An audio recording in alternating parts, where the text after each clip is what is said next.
Meningitis మన వాడుక భాషలో మెదడు వాపు లేదా బ్రెయిన్ ఇన్ఫెక్షన్ అంటాం. మెయిన్గా మెనింజస్ అంటే ఏంటి అంటే మన నాడి మండలం చుట్టూ ఒక ప్రొటెక్టివ్ పొర, ఒక లేయర్స్ ఉంటాయండి, ఒక 3 టైప్స్ ఆఫ్ లేయర్స్. వాటిని మనం మెనింజస్ అంటాం. మెనింజస్ వీటికి ఈ పొరకి ఐటిస్ అంటే వాపు, ఈ పొరకి ఏదైనా వాపు వస్తే దాన్ని మెనింజైటిస్ అంటాం. ఈ ప్రొటెక్టివ్ లేయర్స్కి వాపు ఎందుకు రావాలి? సో దానికి గల కారణాలు చూస్తే, ఫస్ట్ ఇన్ఫెక్షన్స్, ఏదన్నా ఇన్ఫెక్షన్ వల్ల కూడా వాపు వస్తుంది, లేదా ఆటో ఇమ్యూన్ కండిషన్స్ ఉంటాయి, వాటి వల్ల కూడా వాపు వచ్చే అవకాశం ఉంది, లేదా బ్రెయిన్లో ఏదైనా ట్యూమర్ ఉంటే కూడా మనం దాని చుట్టూ ఉన్న పొరలు కూడా వాపు వచ్చే అవకాశం ఉంది. ఇప్పుడు ఇన్ఫెక్షన్స్ విషయానికి వస్తే మోస్ట్ కామన్గా మనకి బ్యాక్టీరియల్, వైరల్ లేదా ఫంగల్ లేదా పారాసైటిక్ ఇన్ఫెక్షన్స్ చూస్తాం. బ్యాక్టీరియాలో స్ట్రెప్టోకాకస్ న్యూమోనియా, నైసీరియా మెనింజైటిస్ లేదా హిమోఫిలస్ ఇన్ఫ్లుయెంజా, ఇలా రకరకాల బ్యాక్టీరియా చూస్తాము. వైరస్కి వచ్చేస్తే మోస్ట్ కామన్గా హెర్పిస్ సింప్లెక్స్ వైరస్ లేదా వారిసిల్లా జోస్టర్ వైరస్ లేదా ఇకో వైరస్, ఇంకా చాలా ఇతరత్ర వైరస్లు, even dengue virus, malaria virus, ఇవన్నీ కూడా మనకి మెనింజైటిస్ కాజ్ చేసే అవకాశం ఉంటుంది. ఇవి కాకుండా మనకి పారాసైట్స్ విషయానికి వస్తే నీగలేరియా ఫౌలేరి అనే ఒకటి పారాసైట్ ఉంటుంది, బాలముతియా స్పీషీస్. ఈ పారాసైట్స్ అన్ని కూడా మనకి మెదడు వాపు వచ్చే అవకాశం ఉంటుంది. ఈ పారాసైట్స్ నుంచి వచ్చే మెదడు వాపు అయితే చాలా ప్రాణాంతకంగా ఉంటుంది. ఇవి కాకుండా ఫంగస్కి వచ్చేసి, ఫంగస్లో మనకి మోస్ట్ కామన్గా మనం చూసేది క్రిప్టోకాకస్ నియోఫార్మన్స్ అనే ఒక ఫంగస్, లేదా హిస్టోప్లాస్మోసిస్, బ్లాస్టోమైకోసిస్, క్యాండిడియాసిస్ అనే ఇతరాత్ర ఫంగస్ కూడా మనకి బ్రెయిన్ని అటాక్ చేసే అవకాశం ఉంటుంది. ఇప్పుడు ఈ మెదడు వాపు వచ్చిన వాళ్ళకి లక్షణాలు ఎలా ఉంటాయంటే తలనొప్పి రావడం, లేదా మెడనొప్పి రావడం, లేదా తీవ్రమైన జ్వరం, హైగ్రేడ్ ఫీవర్స్ని చూస్తాము. ఇది కాకుండా వాంతులు అవ్వడం, ప్రొజెక్టైల్ వామిటింగ్స్ అంటాము.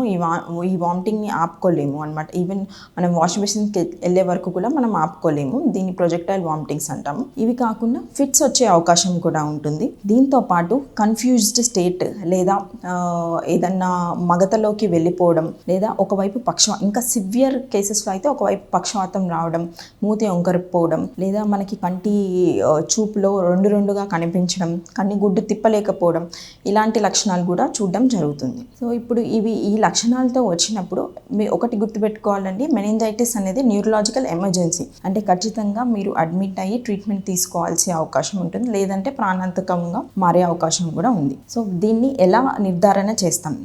మనకి మెదడులో ఉన్న ఒక ఫ్లూయిడ్, ఒక ద్రవం అంటే సెరిబ్రోస్పైనల్ ఫ్లూయిడ్ అని ఉంటుంది, దాన్ని తీసి పరీక్షకు పంపించాల్సిన అవసరం ఉంటుంది. ఈ ఫ్లూయిడ్లో మనము గ్లూకోజ్ లెవెల్స్ ఎలా ఉన్నాయి, ప్రోటీన్ లెవెల్ ఎలా ఉంది, గ్లోబులిన్ లెవెల్ ఎలా ఉంది, లేకపోతే ఏ రకమైన సెల్స్ ఉన్నాయి, దాన్ని బట్టి మనం ఇది బ్యాక్టీరియానా, ఫంగసా, వైరసా అనేది నిర్ధారణ చేస్తాం.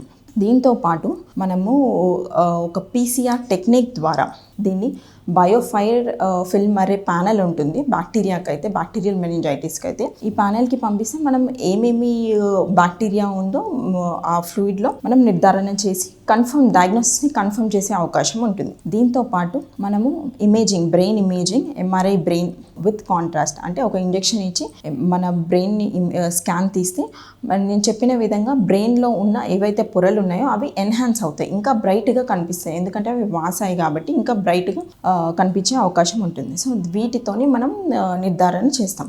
కన్ఫర్మేషన్ డయాగ్నోసిస్ అయితే PCR టెక్నిక్. ఈ PCR టెక్నిక్లో మనకి బ్యాక్టీరియా కానీ, వైరస్ కానీ, వాటి DNAని డైరెక్ట్ డిటెక్ట్ చేయడం జరుగుతుంది. దీని ట్రీట్మెంట్ విషయానికి వస్తే, అది ఒకవేళ బ్యాక్టీరియల్ మెనింజైటిస్ అని నిర్ధారణ జరిగినప్పుడు యాంటీబయాటిక్స్ కోర్స్ ఉంటుందని, కంపల్సరీ IV అది తీసుకోవాల్సిన అవసరం ఉంటుంది. వైరస్ అయితే యాంటీవైరల్ డ్రగ్స్, ఇంకా అలా ఫంగల్ అంటే యాంటీఫంగల్ డ్రగ్స్ పెట్టి దీన్ని ట్రీట్ చేయడం జరుగుతుంది. మీరు ఏదైతే టైంకి ఖచ్చితంగా డయాగ్నోసిస్ చేసి ట్రీట్మెంట్ తీసుకున్నట్టయితే 100% రికవరీ ఉంటుంది.